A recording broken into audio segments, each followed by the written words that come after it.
G'day guys, today what we are going to be talking about is the EOS R and specifically why I purchased the camera. Now if you're coming to watch this video, I'm going to assume that you've already seen most of the tech specs about it, so I'm not going to bore you with that today, but I'm just going to dive straight into the gear I had before purchasing the camera and why that influenced my decision overall. Before purchasing the EOS R, my kit consisted of a Canon 70D, a 18 to 200mm lens, a 10 to 18 EFS lens, and a 50mm 1.8 STM lens. Now, 2 out of 3 of those lenses are crop lenses, so they work perfectly with the 70D. When the EOS R was first announced, many people kicked up, of course, about the 4K crop. You're looking at a 1.7, 1.8 times crop in 4K, which, depending on which way you look at it, could be both a good thing and a bad thing. Previously on Canon cameras, you weren't able to put EFS lenses onto full-frame bodies. Now with the RF to EF adapter, you can actually put crop lenses onto the EOS R body. So the 70D that I previously shot on, that has a 1.6 times crop, and one of my favourite lenses that I used to use with that is the 10 to 18 STM lens. So with the 4K on the EOS R, with the 10 to 18 STM lens, you can get the same almost field of view that you can on the 70D, which for me, previously already owning crop lenses, worked out really well. So I've had this camera for probably 4 months now. I reckon I've done a fair bit of shooting in that time. I've been on a cruise, I've shot a wedding, and overall I gotta say I'm actually pretty happy with it. There isn't too much that I've had wrong with it. One of the major problems that I ran into when I was trying to play around with this camera at first is that as soon as you put an EFS lens on, you cannot shoot 50 FPS or any slow-mo.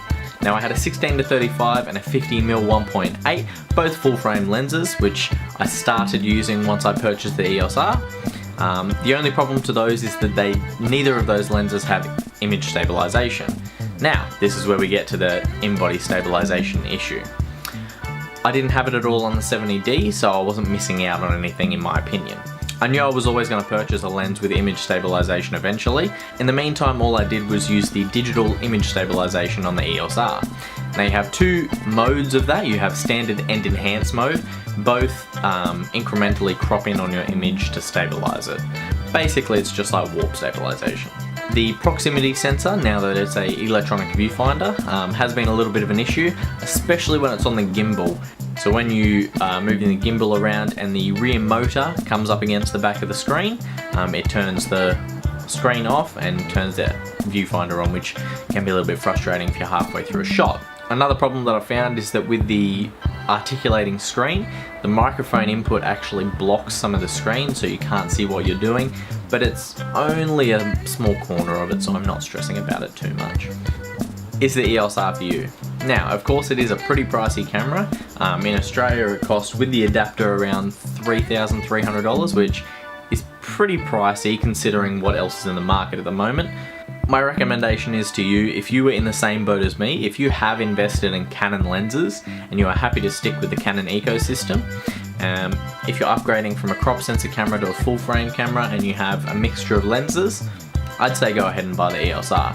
It is a fantastic camera. Whether you use the 4K or not, the HD is amazing.